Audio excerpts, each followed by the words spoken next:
Bible has been given to us so that we can look inside the heart of God. தேவனுடைய இருதயத்தை அதனுள்ளே என்ன இருக்கிறது என்று பார்க்கும்படியாக நமக்கு வேதம் கொடுக்கப்பட்டிருக்கிறது. There are many children who have seen the face of their father and mother but have not seen the heart of their father and mother. அநேக பிள்ளைகள் தங்களுடைய தகப்பன் தாயினுடைய முகத்தை பார்த்திருக்கிறார்கள், ஆனால் தங்களுடைய தகப்பன் தாயினுடைய உள்ளத்தை பார்க்கவில்லை. They know their father and mother's face, தகப்பன் தாயினுடைய முகம் எப்படி இருக்கிறது என்று அவர்கள் அறிந்திருக்கிறார்கள், but they've never looked inside the heart. ஆனால் தகப்பன் தாயினுடைய உள்ளத்திலே என்ன இருக்கிறது என்பதை அவர்கள் பார்க்கவில்லை. And I think many Christians are like that. அநேக கிறிஸ்தவர்களும் இப்படித்தான் இருக்கிறார்கள்.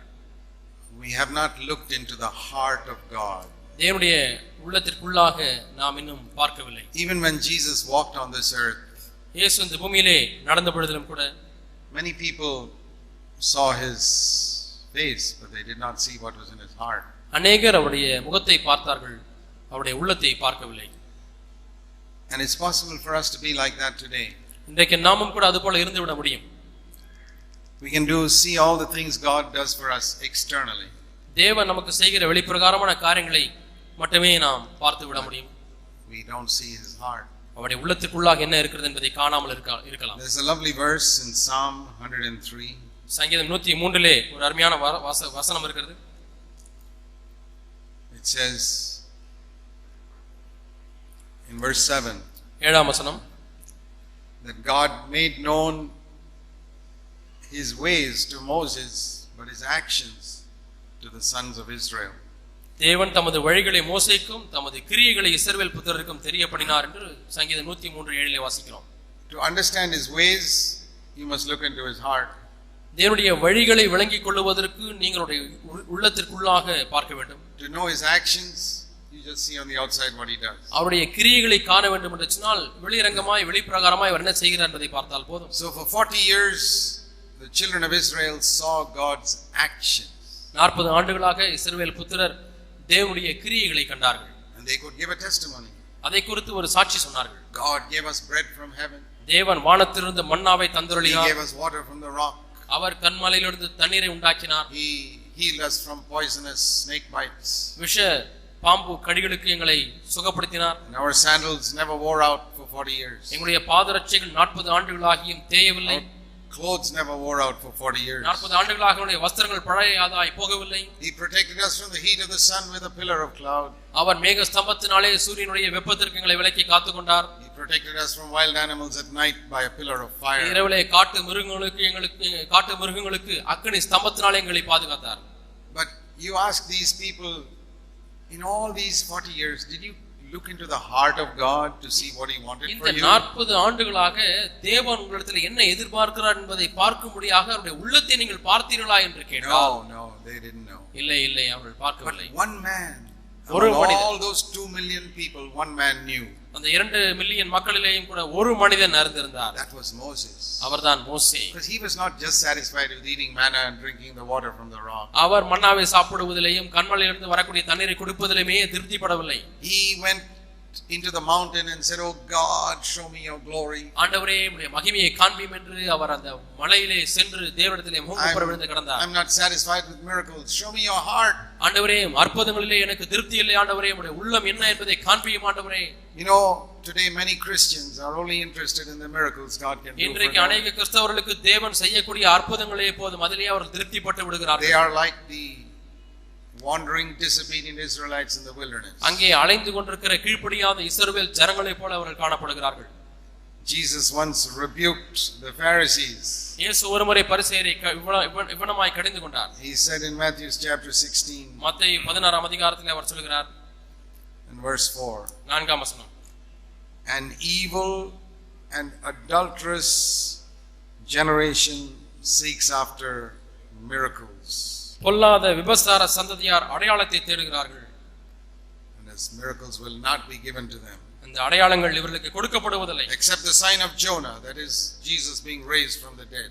யோனாவின் அடையாளமாகிய இயேசு மரித்தோரிலிருந்து உயிரோடு எழுப்பப்படுகிற காரியத்தை காட்டிலும் வேறு ஒன்றையும் இவர்கள் பார்ப்பதில்லை என்று An சொன்னார். evil and adulterous generation seeks after miracles.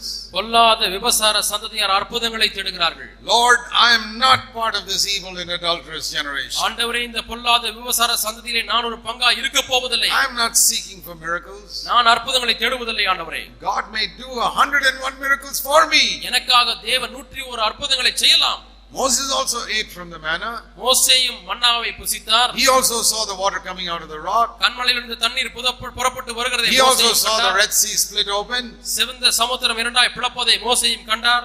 But he was not satisfied. ஆனாலும் இதிலே அவர் திருப்திப்படவில்லை. Because he didn't seek for those things. ஏனென்றால் இவைகளுக்காக அவர் தேடவில்லை. I'm not saying that God won't do miracles for you. உங்களுக்கு தேவன் அற்புதங்களை செய்ய மாட்டார் என்று நான் சொல்லுவதில்லை. But I say that only an evil and adulterous generation seeks for miracles.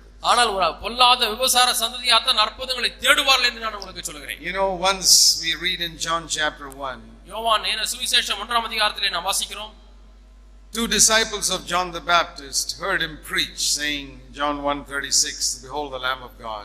இதோ தேவ ஆட்டுக்குட்டி என்று பிரசங்கிக்கிறதை 2 சீஷர்கள் கேட்டார்கள். யோவானுடைய 2 சீஷர்கள் கேட்டார்கள். And they heard him speak, verse 37, and followed Jesus. இயேசுவுக்கு பின் சென்று அவர்கள் அப்படி கேட்டு இயேசுவுக்கு பின் சென்றார்கள் என்று வாசிக்கிறோம். That is one of my favorite verses. இது எனக்கு மிகவும் பிடித்தமான ஒரு வசனம். You know which one? எது தெரியுமா? Luke 1:37. லூக்கா யோவான் 1:37. I say, Lord, let these words be written on my tombstone. They heard him speak and they followed Jesus. இயேசு சொன்னதை அவர்கள் கேட்டு இயேசுவுக்கு பின் சென்றார்கள் என்று ஆண்டவர் என்னுடைய கல்லறையிலே பொறிக்கப்படட்டும் என்று நான் விரும்புகிறேன். At the end of my life, என் வாழ்க்கை முழுதுமாக, if it can be said about me, they heard him speak and they didn't follow him, they followed Jesus. அவர் சொன்னதை அவர்கள் இந்த சீஷர்கள் கேட்டு இயேசுவுக்கு பின் சென்றார்கள் என்று எனக்கு எழுதப்பட They வேண்டும். didn't follow him. அவர்கள் யோவானை பின்பற்றவில்லை. And they didn't follow me. They did not follow me. அவர்கள் என்னையும் They பின்பற்றவில்லை. followed Jesus. இயேசுவை பின்பற்றினார்கள். That must be our goal. இதுதான் நம்முடைய இலக்காக இருக்க வேண்டும். All of you who preach God's word, தேவனுடைய வார்த்தையை பிரசங்கிக்கிற நீங்கள் எல்லாரும், let this be your longing. இதுவே உங்களுடைய வாஞ்சையா இருக்கட்டும். Let it be said about you. இது உங்களுக்கு சொல்லப்படட்டும். They heard him speak. இவர் பேசுகிறதை அவர்கள் கேட்டு And இயேசுவுக்கு they பின் followed சென்றார்கள். Jesus. Okay. And then when Jesus turned around, he asked them, இயேசு திரும்பி அவர்களை பார்த்து கேட்கிறார், what are you seeking? என்ன தேடுகிறீர்கள்? And I believe that is what the Lord is asking you this morning. இன்றைக்கு காலை வேளையிலே ஆண்டவர் உங்களை பார்த்து இதே கேள்வியை தான் கேட்கிறார். What are you seeking? என்ன தேடுகிறீர்கள்? An evil generation seeks for a miracle. பொல்லாத சந்ததியார் அற்புதங்களை தேடிக் கொண்டிருக்கிறார்கள். God asked Moses, மோசேயை பார்த்து தேவன் கேட்டார், what are you seeking? எதை தேடுகிறாய்? You know what Moses said? மோசே என்ன சொன்னான்? Let's turn to Exodus. யாத்ராகமம் Chapter 33. 33ஆம் அதிகாரம். After all the wonderful things that God had done, தேவன் செய்த எல்லா அற்புதமான காரியங்களுக்கும் பிறகு so many miracles, எவ்வளவோ அற்புதங்கள், அற்புதங்கள் மேல் அற்புதங்கள். he saw God writing the 10 commandments on a rock. ஒரு கற்பாறையிலே 10 கட்டளைகளை எழுதுவதை மோசே பார்த்தார். But he was not satisfied. ஆனாலும் திருப்திப்படவில்லை. He didn't want more miracles. இன்னும் அதிகமான அற்புதங்கள் தேவை என்று Exodus 33 verse 18. யாத்ராகமம் 33ஆம் அதிகாரம் 18ஆம் வசனம். Lord, he said, show me your glory. தேவனே, உம்முடைய மகிமையை எனக்கு காண்பித்தருளும். The Lord said, I'll take you to the promised land. உன்னை வாக்குத்தத்தம் பண்ணப்பட்ட தேசத்துக்கு கொண்டு செல்வேன் என்று சொன்னார். Lord, show me your glory. ஆண்டவரே, அதுல உம்முடைய மகிமை எனக்கு காண்பியும்.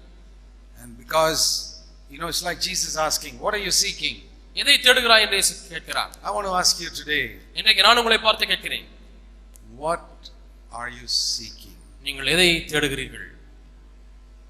Are you seeking for a better job? நல்ல வேலையை தேடுகிறீர்களா? Seeking for a better house? இன்னும் நல்ல வீடு வேண்டும் என்று தேடுகிறீர்களா? Or healing? அல்லது சுகமடைய வேண்டும் என்று தேடுகிறீர்களா? Nothing wrong in all these things. இவைகள் எல்லாம் தவறு ஒன்றுமில்லை. But more than anything else, எல்லாவற்றை காட்டிலும் அதிகமாக we must say, Lord, let me look into your heart. ஆண்டவரே, உம்முடைய உள்ளத்தை எனக்கு காண்பியும். Show me inside your heart. உம்முடைய உள்ளத்திலே என்ன இருக்கிறது என்று எனக்கு காண்பியும் ஆண்டவரே. Don't you parents have a great desire that your children should see your hearts longing for them? பெற்றோரே, உங்களுடைய உள்ளத்தின் வாஞ்சை உங்கள் பிள்ளைகளை குறித்து என்ன இருக்கிறது என்பதை உங்கள் பிள்ளைகள் அறிந்து கொள்ள வேண்டுமே என்று நீங்கள் விரும்புவதில்லையா? How many of you parents are happy with your children asking, saying, give me cake, give me ice cream, give me chocolate? give me this, give me that. எனக்கு ஐஸ்கிரீம் வாங்கி கொடுங்க, எனக்கு சாக்லேட் வாங்கி கொடுங்க, எனக்கு கேக் கொடுங்க, எனக்கு அது கொடுங்க, இது கொடுங்க. Give me a new shirt, புது சட்டை வாங்கி கொடுங்க, புது Dress வாங்கி or கொடுங்க, new shoes. புது ஷூ வாங்கி கொடுங்க. Yeah, they ask you for that all the time. எல்லா நேரத்திலும் பிள்ளைகள் இதை தான் கேட்டுக்கொண்டிருக்கிறார்கள்.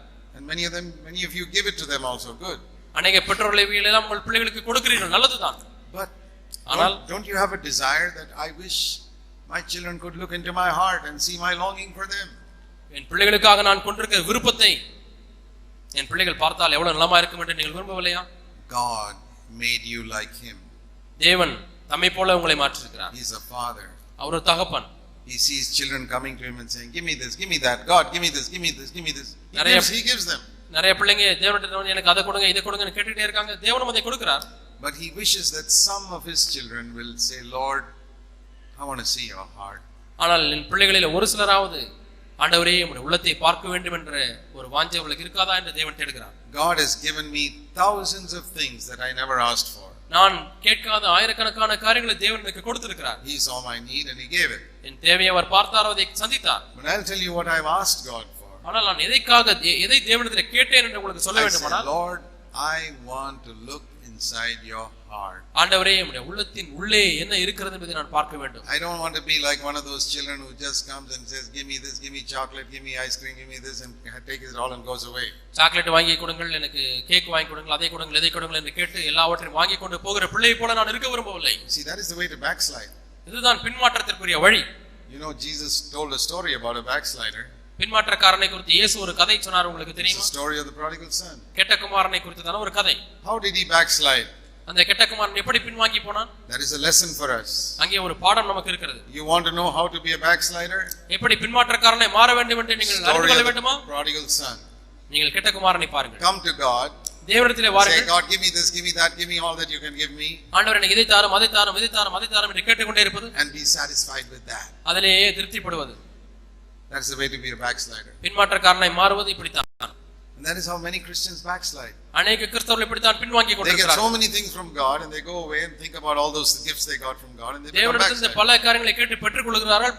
பின்னர் அதிலேயே அவருடைய உள்ளம் நாட்டம் கொண்டு அவர்கள் அப்படியே போய் விடுகிறார்கள். If that younger boy had said, அந்த இளைய மகன் தகப்பனை பார்த்து எப்படி சொல்லியிருந்தால், Dad, you can give me whatever you want, அப்பா நீங்க என்ன விரும்புறீங்களோ அதை எனக்கு கொடுங்க, but I want to see something in your heart. ஆனால் நம்முடைய உள்ளத்திலே என்ன இருக்கிறது என்று நான் பார்க்க வேண்டும். What is your plan for my life? அப்பா என்னுடைய வாழ்க்கை குறித்து நீங்கள் என்ன திட்டம் வைத்திருக்கிறீர்கள்? What a different story it would have been for that younger boy. அப்படி அந்த இளைய மகன் எண்ணி இருந்தால் கேட்டிருந்தால் கதை எவ்வளவு வித்தியாசமானதா He would மாறி still have got his share of the father's property, அப்படி இருந்தும் தன்னுடைய தகப்பனுடைய சொத்து அவனுக்கு கிடைத்திருந்திருக்கும். but he wouldn't have lost it. ஆனால் அவன் அதை இழந்திருக்க மாட்டான்.